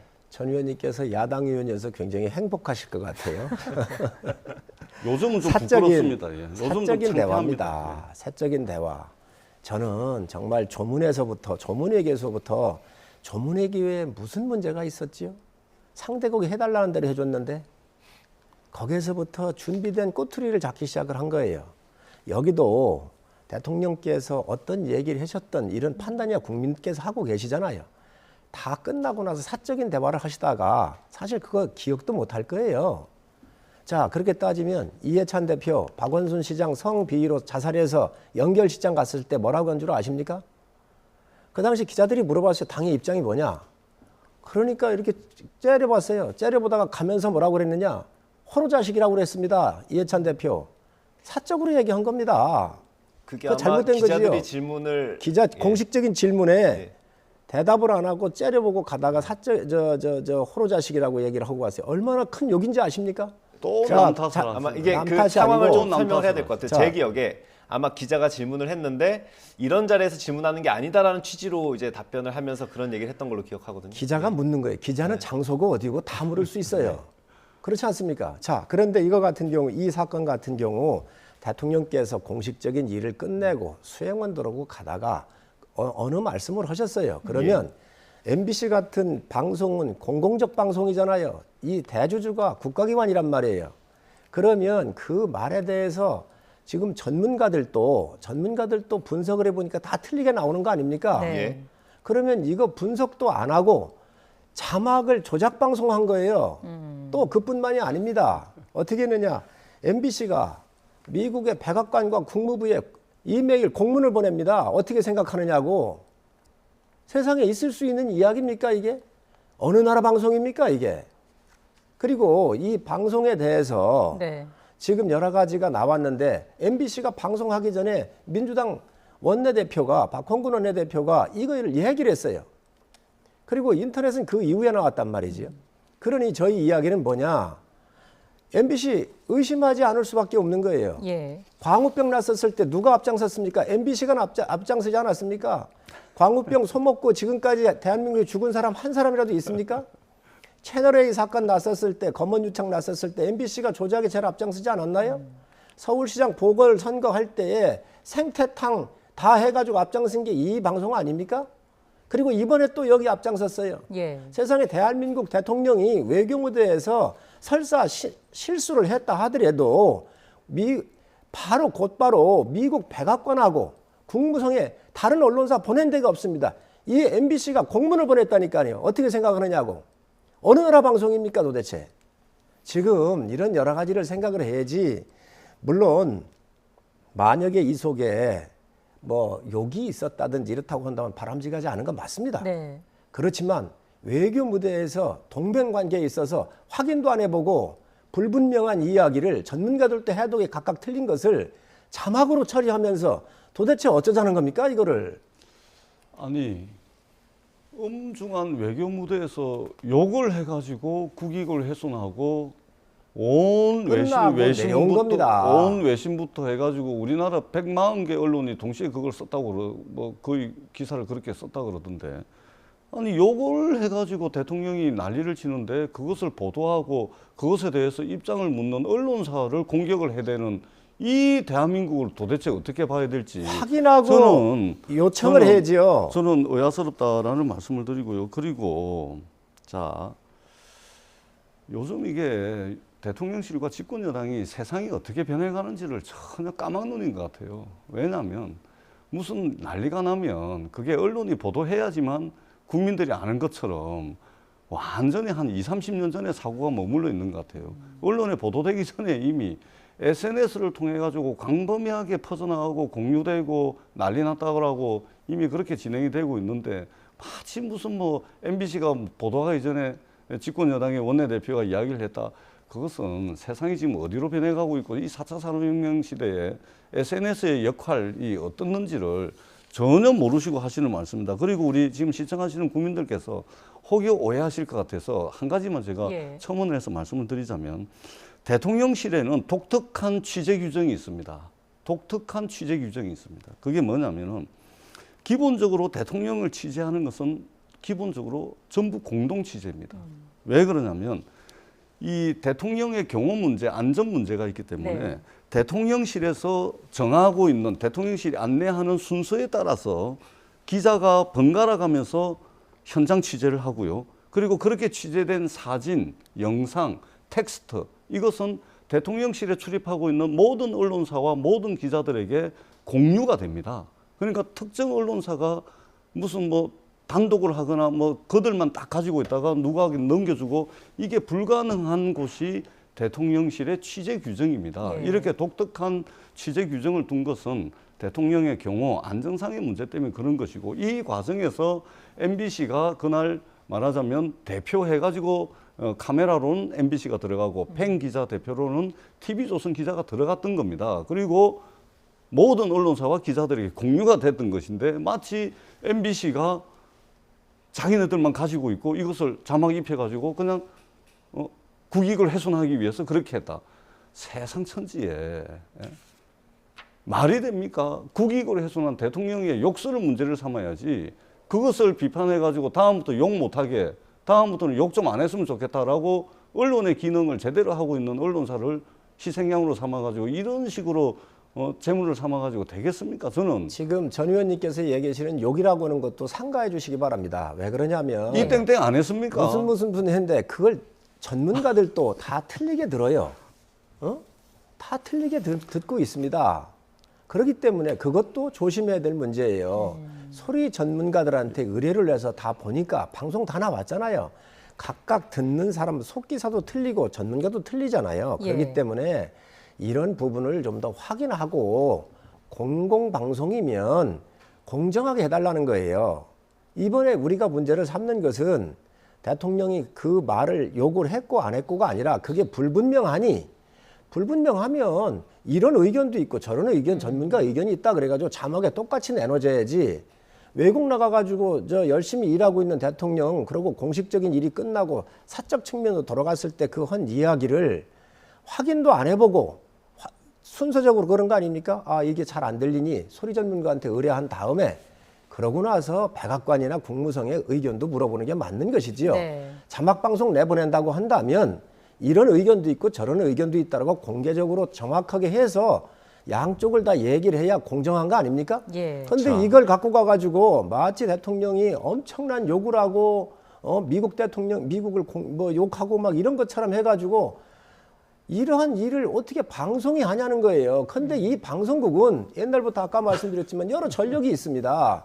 그렇기 때문에 우리가 문제를 삼는 것이고 이 부분에 대해서 MBC는 정확하게 이번 입장을 밝혀야 되고 이 인과관계를 저는 스스로 정확하게 국민이 납득할 수 있도록 밝혀야 한다고 생각합니다. 제가 한 말씀만 더 드리자면 이 사달이 나고 난 뒤에 대통령실이 15시간 만에 해명을 합니다. 15시간 만에. 15시간 만에 뭐라고 해명을 하냐면 바이든이 아니었고 날리면이었다라고 뻔하게 저도 이제 저도 청와대 근무를 해봤고 대통령 네 분 모시고 해외 순방을 여러 차례 다녀봐서 아는데 뻔하게 저는 제 머릿속에 그 15시간 동안 무슨 일이 있었는지 그림이 그려집니다. 그림이 다 그려져요. 15시간 동안 묘수라고 짜낸 게 바이든이 아니고 날리면이었다. 그리고 거기서 그러면은 그 국회가 승인 안 해주면 이 땡땡들이 그거는 그럼 뭐냐라고 그 당시 그 동행했던 기자들이 김은혜 홍보수석에게 백브리핑에서 물었습니다. 물었을 때 그 이 땡땡은 이미 다 인정을 했습니다. 그리고 최초에 이 문제가 됐을 때 대통령실이 뭐라고 해명을 하냐면 처음에는 뭐라고 해명을 하냐면 이거 좀 이 국익에 중대한 문제가 생길 것 같으니까 이거 좀 보도 안 해줄 수 없냐 이렇게 협조 요청을 합니다. 그런데 기자단에서 이건 안 된다. 너무 엄중한 문제라서 안 된다. 그랬더니 나중에 나온 해명이 뭐냐면은 조금 전에 우리 의장님께서 말씀하셨듯이 사적 발언이다. 이러고서 해명을 합니다. 그러고 난 뒤에 아니 무슨 이게 글로벌 펀드 7차 재정 공여 회의인데 무슨 사적이냐. 무슨 개인적으로 혼자 화장실에 있었던 것도 아닌데 이래버리니까 나중에 또 뭐라 그러냐면은 외교 성과와 연관지어서 이야기하지 말아라 이럽니다. 그러다가 또 어떻게 바뀌냐면은 15시간 만에 바이든이 아니고 날리면이다 합니다. 그러고 난 뒤에 또 뭐라고 바뀌냐면 MBC가 왜곡 짜깁기 했다. 그러니까 대통령실에 수행했던 영상기자단이 일절 짜깁기 왜곡이 없었다라고 이야기를 하니까 이제는 또 MBC를 향해서 막 공격을 해댑니다. 그랬더니 SBS, KBS 등등도 우리도 자막 보고 우리가 판단해서 자막을 입힌 것이다. 바이든이다. 이렇게 지금 SBS도 그래 이야기를 하지 않습니까? 근데 지금 죽으라고 그냥 MBC만 희생양을 찾는 겁니다. 왜? 아무리 설명하고 아무리 해명해도 설명이 안 되고 해명이 안 되거든요. 왜냐하면 욕을 했으니까. 그러니까 이제 희생양을 찾아가지고 죽으라고 그냥 이 MBC만 두드려 패고 있는 겁니다, 지금. 예. 저는 욕을 한 대통령이 사과하세요. 욕을 제일 편한 길이고 자, 바른 길입니다. 욕을 그거 하나면 했다라고, 끝이 나는 거예요. 욕을 했다라고 그렇게 전 의원님이 딱 규정을 지어서 얘기하시면 아니 토론이 안 대통령실에서 인정한 겁니다. 이 땡땡은 대통령실에서 공식적으로 인정한 거예요. 그거를 너무 그렇게 확대해서 하시면 안 됩니다. 분명한 것은 미국이라고 하는 데서는 국회라고는 말을 안 씁니다. 의회라고 쓰지. 예. 통상적으로 국회라고 써서 통상적으로. 국회에서 이 사람들이 날리면 하고 이렇게 얘기를 하셨다라고 하는 사람들도 있고 그렇지 않고 전 의원님 주장처럼 얘기하는 사람도 있습니다. 듣는 사람에 따라서 전문가가 틀릴 수 있습니다. 또 이런 부분들에 대해서 지금 정확하지가 않은데 이걸 욕이라고 그래서 그렇게 규정져 가지고 이 전 의원님 자꾸 공격을 하시는데 전 야당이니까 뭐 그렇게 씌워서 할 수도 있다고 생각을 해요. 또 그렇지만 언론은 국민들한테 전달하는 중간자거든요. 정확하게 네. 판단해야 되거든요.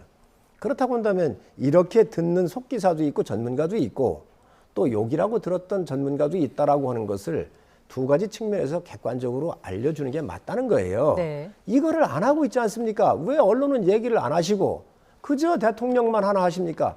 조문 갔을 때도 똑같습니다. 지금 야당이 그저 틈집 잡기에 너무 연연하고 있다.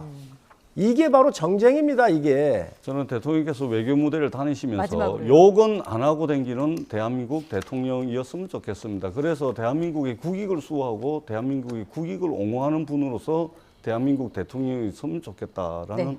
간절한 바람을 말씀드리도록 하겠습니다. 뭐 야당이 그렇게 얘기하실 수 있습니다. 예. 또 그런 부분들에 대해서는 뭐 주시는 마무리하겠습니다. 충분히니까 뭐 저희도 받게 될 거고요. 그러나 너무 지금 현재 이게 국익 하는데 국익이 진짜 어디에 있는지 이런 언론사가 확인도 안 거치고 미국 국무성이나 백악관에 과연 공문 보내는 게 이게 과연 국익인지 우리 국민들께서 판단을 좀 해주시기 바랍니다. 대통령이 욕만 안 하면 국익 지켰습니다. 예, 지금 알겠습니다. 이 MBC가 이 공문 보낸 건 잘 몰라요. 의장님 시간 다 됐습니다. 네, 이 시간이 정도로 다 마무리하시죠. 됐습니다. 오늘도 저희의 역할이 많이 적었네요. 저희가 준비한 질문들은 두 분이 자유롭게 말씀을 하시면서 다 소화가 됐습니다. 여기서 마무리하겠습니다.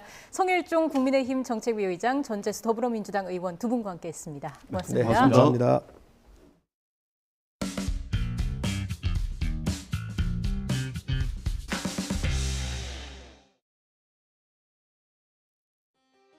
그게 활자화되고 문자화되고 이래 한 것은 MBC가 처음이기 때문에 그거는 MBC가 책임져야 된다. 그 부분에 대한 부분은 저희들은 혐의 자막이라고 보고 있습니다. 여기서 제 개인적인 이야기를 하면 안 됐습니다만은 저도 옛날에 그 문자가 한번 그 찍혀서 나가서 난리 난 적이 있습니다.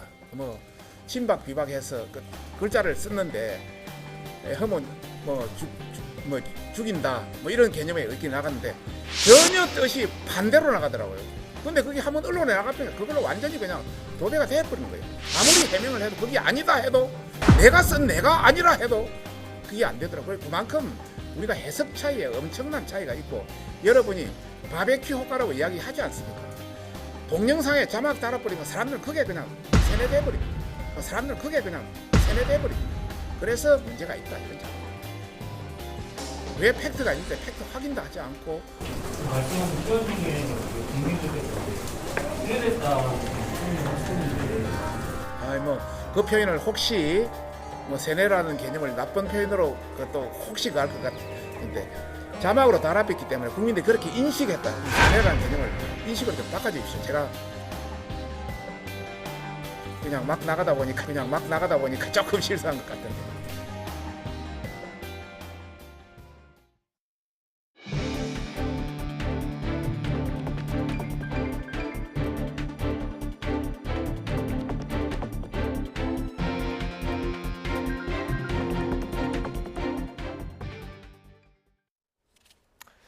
윤석열 대통령의 비속어 논란에 대해서 미국 백악관은 우리 해명을 수용하고 문제 삼지 않는 걸로 전해졌습니다. 정상회담이 너무 짧았다는 지적에 대해선 영국 여왕 장례식 참석 일정으로 어쩔 수 없었다는 해명입니다. 워싱턴에서 권중기 특파원입니다. 뉴욕 현지 시간으로 지난주 금요일 아침 윤 대통령 발언 보도 15시간 만에 김은혜 홍보수석은 문제 발언이 바이든 대통령을 지칭한 게 아니라고 해명했습니다. 조태용 주미대사가 미국 백악관 안보보좌관실에 연락한 건 김은혜 수석 브리핑 직후였습니다. 정부 고위당국자는 조 대사가 김 수석의 해명을 전달했고 백악관 안보보좌관실은 설명을 이해했다며 문제가 없다는 반응을 보였다고 전했습니다. 미 국무부에는 미 대사관 측에서 정부 측 해명을 전달했는데 마찬가지로 납득했고 설명에 감사하다는 반응을 보인 것으로 알려졌습니다. 대사관 측은 미 의회나 의원들도 문제 제기하지 않고 있어 윤 대통령 발언 논란은 적어도 미국에선 일단락된 것으로 판단하는 것으로 보입니다. 다만 조태용 대사는 이번 논란으로 한미 동맹이 훼손되거나 영향받지 않았지만 관련 보도가 계속될 경우 한미 관계에 부담이 될 수 있다는 점을 우려하는 것으로 전해졌습니다. 조 대사는 특파원 간담회에서 한미 정상의 만남에서 인플레이션 감축법 문제에 대한 공감대를 이룬 건 적잖은 성과라고 평가했습니다. 정상 차원에서 이 사안에 대해서 진지한 협력 의지를 확인한 것은 의미 있는 결과라고 생각합니다. 조 대사는 양국 정상이 문제 해결에 뜻을 모은 만큼 한미 정부 간 집중적인 협의가 이어질 것이라고 밝혔습니다. 미국 국내 여건상 중간선거 전에는 힘들겠지만 미 의회와 행정부를 상대로 긴밀한 협의를 통해 해법을 찾아가겠다고 말했습니다. 여러 가지 논리와 대안을 이측에 제시하면서 해결 방안을 도출하기 위해 최선을 다하고 있습니다. 한미 정상의 만남이 지나치게 짧았다는 지적에 대해선 영국 방문이라는 돌발 변수 때문으로 전해졌습니다. 정부 고위당국자는 한미 정상 모두 엘리자베스 여왕 장례식 참석으로 뉴욕 체류 일정이 짧아져 원래 잡혀 있던 정상회담 일정을 예정대로 진행하지 못했다고 설명했습니다. 워싱턴에서 YTN 권중기입니다. 지난 7월 총격을 받고 숨진 아베 전 총리의 국장이 잠시 뒤인 2시부터 시작됩니다. 같은 시각 일본 국회의사당 앞에서는 대규모 반대 집회가 예정돼 있어 국장을 둘러싸고 갈라진 민심을 그대로 보여주고 있습니다. 일본 상황 알아보겠습니다. 이경화 특파원. 네, 도쿄입니다. 네, 국장을 앞둔 일본 분위기 어떻습니까? 네, 아베 전 총리의 유해는 잠시 뒤 도쿄 시부야 자택을 출발해서 국장이 열리는 일본 무도관으로 향할 예정입니다. 국장을 앞두고 무도관 앞에는 일반 참배객을 위한 헌화대가 마련됐습니다. 오늘 오전 제가 현장에 다녀왔는데요. 고인을 추모하며 헌화대를 찾은 시민들의 목소리 들어보시죠. 日本人としてお礼ありがとうございましたっていうお礼を伝えたくて、それで住んでるのは奈良に住んでますからね、もう申し訳ないって謝りました。 네, 이번 국장에는 일본 국내외 인사 약 4,300명이 참석합니다. 한덕수 총리가 이끄는 우리 정부 조문단과 해리스 미국 부통령 등 200여 개국 조문사절이 현장을 찾을 예정입니다. 이번 국장은 지난 7월 8일 아베 전 총리가 나라시에서 참의원 선거 유세 도중 총격에 숨진 뒤 2달여 만에 열리게 됐습니다. 하지만 국장에 반대해온 일본 야당들은 대부분 불참을 결정했습니다. 이번 국장에 대비해 일본 경찰은 주요 시설에 약 2만 명을 배치하는 등 최고 수위의 경비 태세에 들어갔습니다. 일본에서 전직 총리에 대한 국장이 치러지는 것은 지난 1967년 사망한 요시다 시게루 전 총리 이후 이번이 두 번째입니다. 당시에는 국장 당일에 전 국민 묵념과 유흥 오락시설 임시 휴업 등이 이어졌는데요. 이번에는 강한 반대 여론을 의식한 듯 기시다 총리는 조의 표명을 요구하지 않겠다고 밝혔습니다. 네, 국장에 반대하는 집회가 오늘까지도 열리고 있다고요? 그렇습니다. 오늘 오전부터 도쿄 등 각지에서 이미 집회가 시작됐습니다. 국장과 같은 시각 오후 2시 일본 국회의사당 앞에서도 대규모 반대 집회가 열릴 예정입니다. 아베 전 총리를 쏜 범인은 자신의 어머니가 옛 통일교에 거액의 헌금을 한 것에 원한을 품고 범행을 저질렀다고 밝혔는데요. 지난 2달 동안 옛 통일교와 아베 전 총리를 포함해 자민당 상당수 의원들의 긴밀한 관계가 수면 위로 드러났습니다. 그 뒤 부정적인 여론이 급속히 확산하면서 전국에서 국장 반대 집회가 이어졌습니다. 참가자들의 말 들어보시죠. やっぱり安倍政治をやっぱり継続するっていうことを岸田政権として全力で表明して、それを全国民に強制していくっていうようなものとしてやられるっていうことがやっぱ絶対に許せないっていうことを。腐った関係、その中にも、安倍以降の自民党の本性というのは現れていると思います。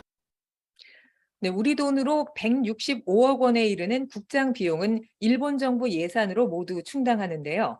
정부는 처음에 경비와 외빈 접대 비용을 빼고 발표했다가 나중에야 전체 예산을 공개했습니다. 처음에 밝힌 비용보다 7배 가까이 늘어나면서 경제 위기 속에 이런 비용을 써야 하느냐는 비판에 직면했습니다. 논란이 커지자 기시다 총리는 국장을 통한 외교 활동의 중요성을 강조했습니다. 하지만 이것도 G7 등 주요국 정상이 대부분 불참하면서 이렇다 할 성과를 기대하기 어려워졌습니다. 일본 보수 우익의 상징이자 총리 재임 시절 각종 부패 의혹에 휘말렸던 아베 전 총리는 정치적 평가가 여전히 엇갈립니다. 이런 상황 속에 기시다 총리가 강행한 국장 결정으로 내각 지지율은 20%대까지 추락했습니다. 당분간 국장 후폭풍이 이어질 것으로 예상되는데 총리가 국민의 신뢰를 회복할 수 있을 것인지 지켜봐야 할 것 같습니다. 지금까지 도쿄에서 YTN 이경아입니다. 코로나19 경영난으로 금융지원을 받은 중소기업과 소상공인에 대해 대출 만기가 3년 연장되고 상환은 최대 1년 동안 유예됩니다. 코로나19 충격에서 회복하던 중에 고물가와 고금리 악재로 또다시 어려움에 처한 영세 사업자들을 돕기 위한 조치입니다. 보도에 박홍구 기자입니다. 코로나 피해가 장기화하면서 소상공인 등에 대한 대출 만기 연장과 상환 유예는 지난 2020년부터 6개월 단위로 4차례나 연장돼 왔습니다. 그 사이 코로나19 방역 조치가 해제돼 영업이 정상화하던 중 복병을 만났습니다. 5%대 물가 상승이 이어지고 금리와 환율이 급등해 생산 여건이 악화하고 있는 것입니다. 금융당국은 애초 예정대로 이번 달 말에 만기 연장과 상환 유예를 중단할 경우 영세 사업자들이 대거 연체에 빠질 우려가 크다고 진단했습니다. 이에 따라 현재 대출 만기 연장을 이용 중인 53만 4천 명에 대해 최대 3년간 추가로 만기를 연장해 주기로 했습니다. 또 상환 유예 프로그램을 이용 중인 3만 8천 명은 2023년 9월 말까지 상환 유예가 가능해집니다. 이 같은 조치는 다음 달 4일부터 새 출발 기금을 통해 지원되며 대출자 상황에 따라 금리 조정도 받을 수 있습니다. 금융당국은 이번 조치는 이전 임시 조치의 단순 연장이 아닌 연착륙에 초점을 맞췄다고 강조했습니다. 만기 연장은 금융권의 자율협약을 바탕으로 지원하도록 해 2025년 9월 이후에는 개별 금융기관이 만기 연장 여부를 스스로 결정하도록 했습니다. 상환 유예도 1년 뒤 상환 계획을 미리 마련하게 하고 상환이 어렵다면 채무 조정을 선택하도록 해 부실을 관리하겠다는 것입니다. 특히 이번 상환 유예는 기존 4차례 연장 조치와는 달리 2023년 9월이 최대 기한입니다. 예를 들어 2023년 6월이 기존 유예 기한인 경우 3개월만 추가로 유예 혜택을 부여한다는 의미라고 설명했습니다. YTN 박홍구입니다.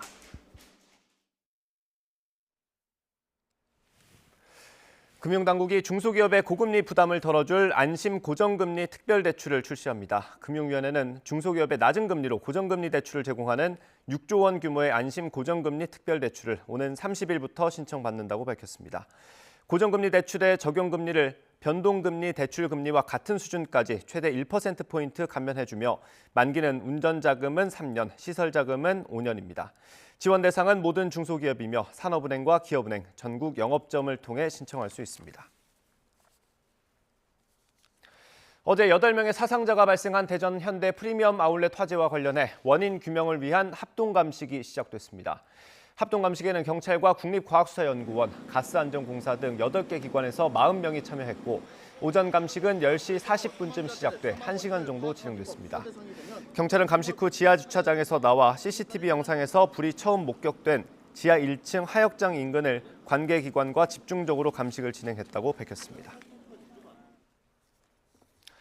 쌍방울그룹에서 수억 원대 금품을 수수한 혐의로 사전 구속영장이 청구된 이화영 전 경기도 평화부지사가 구속 전 피의자 신문에 출석했습니다.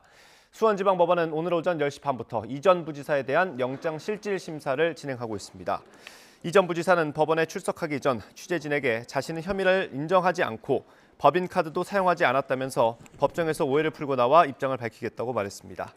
이 전 부지사는 지난 2018년 8월부터 올해 초까지 쌍방울로부터 법인카드 사용 등 명목으로 뇌물 2억 5천여만 원을 받은 혐의를 받고 있습니다. 검찰이 중견건설사 대명종합건설의 경영권 편법 승계 의혹을 확인하기 위해 강제 수사에 나섰습니다. 서울중앙지검 조세범죄조사부는 오늘 대명종합건설 본사와 계열사 사무실 등의 수사팀을 보내 압수수색 영장을 집행하고 있습니다. 검찰의 직접 수사권을 축소한 검수완박법의 위헌 여부를 판단하기 위해 헌법재판소가 오늘 공개 변론을 여는 가운데 한동훈 법무부 장관이 직접 출석합니다. 헌재는 오늘 오후 대심판정에서 한동훈 장관과 현직 검사 6명이 청구한 검수완박법 권한쟁의 심판의 공개 변론을 엽니다. 예비군 동원령으로 어수선한 러시아에서 총격 사건이 잇따라 긴장이 고조되고 있습니다.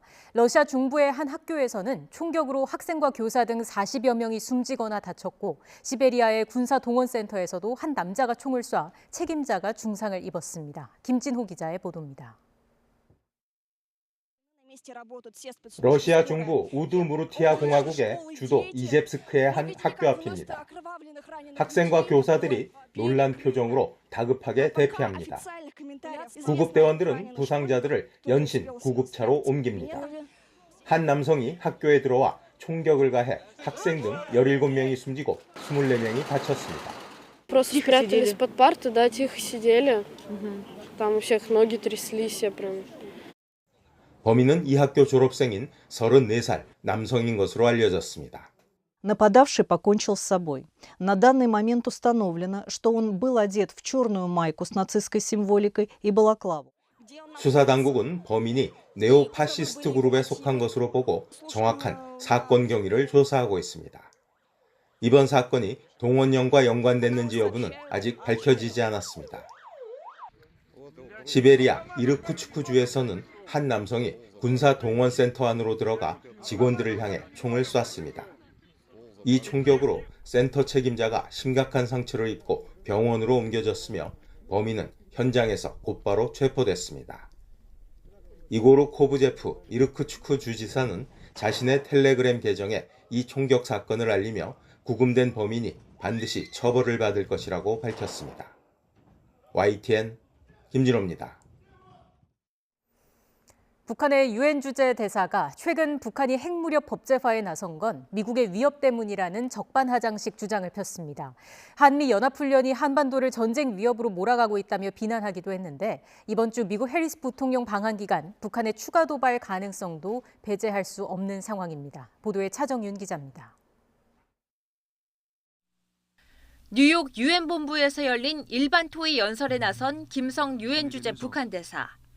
지난주 유엔 총회에서 바이든 미국 대통령의 북한 비판 발언을 대놓고 반박했습니다. 북한이 유엔 제재를 노골적으로 위반하고 있다고 말했지만 북한은 애초에 미국의 일방적인 제재를 인정한 적이 없다는 겁니다. 우리는 미국이 일방적으로 만들어 놓고 저들이 규정을 지키지 않는다고 하여 압박을 가하는 그런 유엔 제재는 인정한 적이 없으며 앞으로도 인정하지 않을 것입니다. 김 대사는 한미 연합훈련도 문제 삼으며 한반도 정세를 전쟁으로 몰아가는 도화선에 불을 붙이는 매우 위험천만한 행위라고 주장했습니다. 그러면서 북한이 핵무기를 개발한 건 미국 위협 때문이라는 주장을 되풀이했습니다. 최근 핵무력 법제화는 미국의 적대시 정책에 따른 결과물이라는 겁니다. 미국이 적대시에 항거하여 핵무력 정책 법령까지 채택하지 않을 수 없게 만들어 놓은 지난 30년간의 간악한 대조선 적대시 정책이 바로 오늘의 현실을 가졌다는 것을 똑바로 알아야 하며 다만 김 대사는 18분간 연설에서 한국에 대해서는 아무런 언급을 하지 않았습니다. 조태용 미국 대사는 핵무력 법제화에 이어 지난주 탄도미사일을 발사한 북한 도발에 한미 공조를 더욱 강화하고 있다고 말했습니다. 한반도 정세가 계속해서 엄중해지고 있습니다. 또한 이에 따라서 한미 두 나라는 공조를 강화해 나가고 있습니다.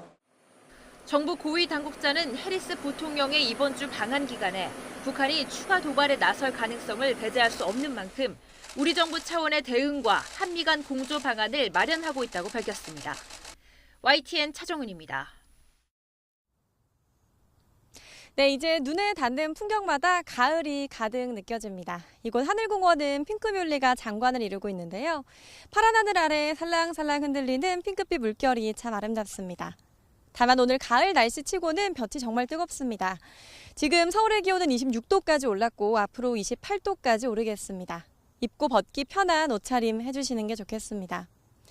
오늘 전국 하늘 맑은 가운데 공기도 깨끗합니다.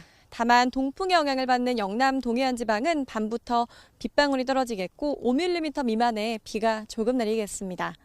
오늘 낮 기온은 어제보다 1도에서 5도가량 높아서 다소 덥겠습니다. 서울과 광주 28도, 대전과 대구는 27도까지 오르겠습니다. 남은 한 주간 별다른 비 소식 없이 맑은 날씨가 이어지겠습니다. 다만 대기는 점점 건조해지니까요. 산행이나 캠핑 계획하시는 분들은 항상 불씨 관리 철저히 해주셔야겠습니다. 여름인가 싶을 만큼 오늘 볕이 정말 뜨겁습니다. 자외선 지수 높음 수준 예상되니까요. 자외선 차단제 꼼꼼히 챙겨 바르시고 모자나 양산도 챙겨 다니시는 게 좋겠습니다. 지금까지 하늘공원에서 YTN 박현실입니다. 이상으로 뉴스앤이슈 마치겠습니다. 잠시 뒤에 더 뉴스가 방송됩니다. 시청해주신 여러분 고맙습니다.